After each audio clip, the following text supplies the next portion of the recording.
Hey guys and gals, Ryan with the Driven channel. I am here in another weekend review. This time I'm in a 2015 Mini Cooper S. Now, I know what some of you might be thinking because I'm a GTI guy. So, at first I have to admit that I hated this car whenever I got into it. So, what I decided to do this time was mix it up just a little bit. Instead of just talking about this car, I figured I would compare it. Sort of a one-on-one car versus car test versus sort of the benchmark of the group of hot hatches, which would be Volkswagen GTI.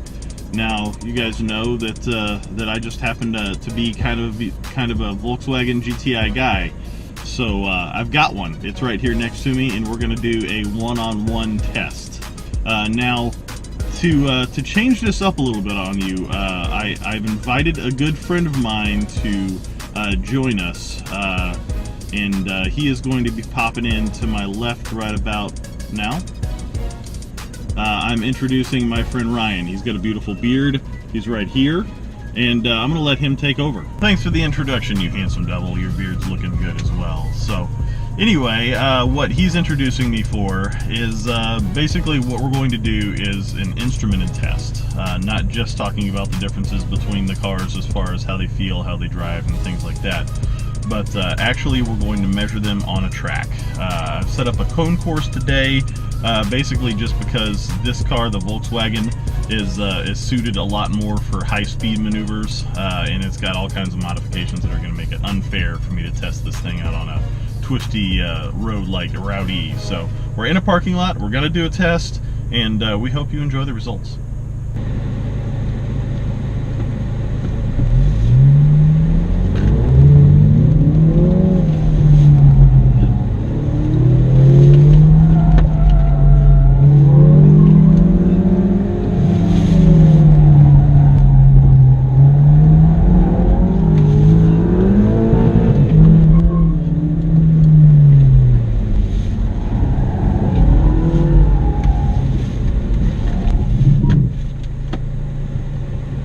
Well guys, I've got to admit that was the most fun I've had doing a video in a little while now. I expect to do more of these types of things in the future. So, how does it compare, the Mini Cooper S to the Volkswagen GTI? It's a very good question. Now, I'm going to try and be partial as humanly possible, because clearly I've already made my decision.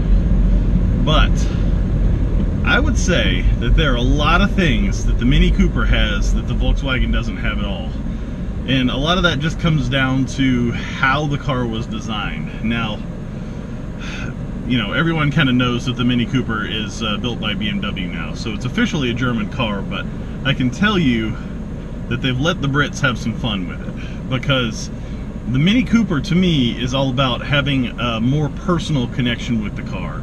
It's not going to perform as well as far as, you know, straight line, as far as handling or anything like that, but it's not going to be far off. As a matter of fact, if you look at the specifications of a stock Volkswagen GTI of 210 horsepower and a little more than 3,100 pounds, and then you look at the power to weight ratio on this, it's very similar.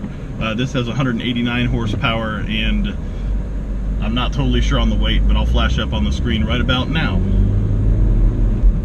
So anyway, you can see how they compare as far as stock to stock. Now, my Volkswagen GTI is a DSG gearbox, so it has the dual clutch automatic transmission. This one's clearly a 6-speed manual. So if you compare apples to apples, now if you compare a Volkswagen GTI with the stick shift versus this with the stick shift, I would say that they compare very similar as far as performance. Now, interior, they're both quite similar, especially if you compare a base model like this versus a base model Volkswagen GTI. Features, the Volkswagen GTI has a lot more of a serious list of features. And as a matter of fact, the Volkswagen GTI across the board is known to be a very fun car, but also, when compared to this, seems to be very super serious.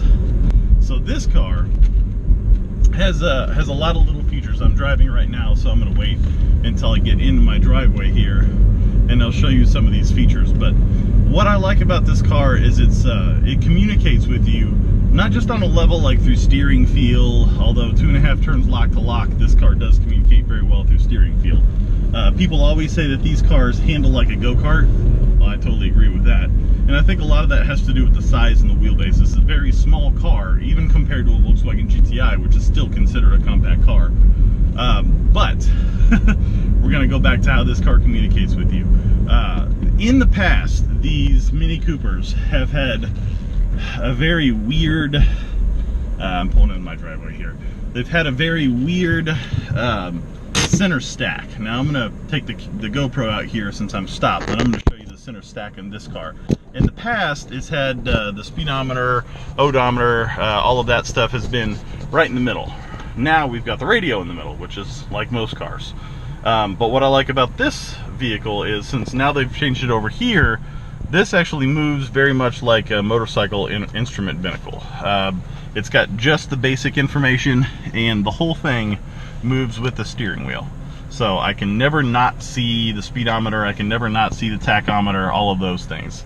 The thing that I like about this car, and what I keep mentioning but I haven't actually hit on yet, is how funky it is. It has features that Volkswagen would never even consider putting in a car. And my favorite one, I was discovering this the other night, is, I believe it's this button. It switches, and it's daytime so you might not be able to see this as well, but it switches the color of the ambient lighting. Goes from yellow to green, darker green, even darker green, blue, more like indigo, purple. It goes through all the colors of the rainbow and more. So that is a thing that I think is awesome. I think more car companies need to put that in their vehicles. So I'll just leave it on blue there. But another thing is this center stack still communicates with you. For example, right now I'm going to pop down here. If I put the vehicle, now it's kind of funky the way you put it in sport mode and green mode, but there's a little switch right here. Sorry about my trash, this is from my cones that I just bought at Walmart. But if I pop it over to medium mode or mid mode, you actually can see that the instrument binnacle changes colors. So I'm going to turn my dynamic stability control back on so that it's not freaking out. But as you can see, whenever I put it in green mode, it says configure green, and then the whole thing turns green. Put it in mid mode and it goes let's motor, and it turns to yellow. Put it in sport mode and it goes let's motor hard, and everything turns to red. But another thing that you notice is this right here. Now this took me a little while to figure out. I thought it was just trying to be cool, but what that actually is, and watch this, that is actually a representation of the tachometer moving. Now that's cool. That's super cool. Another thing I like about this is when you put it in sport mode, it actually gives you back pops in the exhaust. Let's see if I can hear it just a little bit. I'm going to turn the AC off or up so that it's not puffing at me so much. But listen to this. Okay, you didn't hear it that time, of course. There we go. Pop, pop, pop. Okay, super cool. Any car company that puts bat pops into the exhaust just for a sporty note, well, that's a car company that I like. So beyond that, there's not a whole lot of options. This one's actually fairly base model. The seats are leather and they do have this pop out center section here so that tall guys like me can have a comfortable drive on the highway. A lot of people want to know, how does a tall guy fit in one of these? Well, you can see that I have plenty of headroom here, but another thing that a lot of people don't really talk about is how much room these seats actually give you. I actually, let's see if I can find the thing here. So this is what moves the car back and forth. In order for me to even get the clutch pedal in all the way, I actually have to move it forward a couple of notches, which whenever I drive a car, the seat goes all the way back. I'm 6'4" inches tall. So lots of room in this thing. The back seat, now this is a two-door, not huge, but you know, not too bad. Still usable. But anyway, so that's basically my take on the 2015 Mini Cooper S. And hopefully you enjoyed the new footage that we put out there. And then we're going to do these one-on-ones more often as I get cars that are similar to either what I have or even mix it up with different stuff. So on that note, I'm going to let you guys go, and I will see you guys on the next video.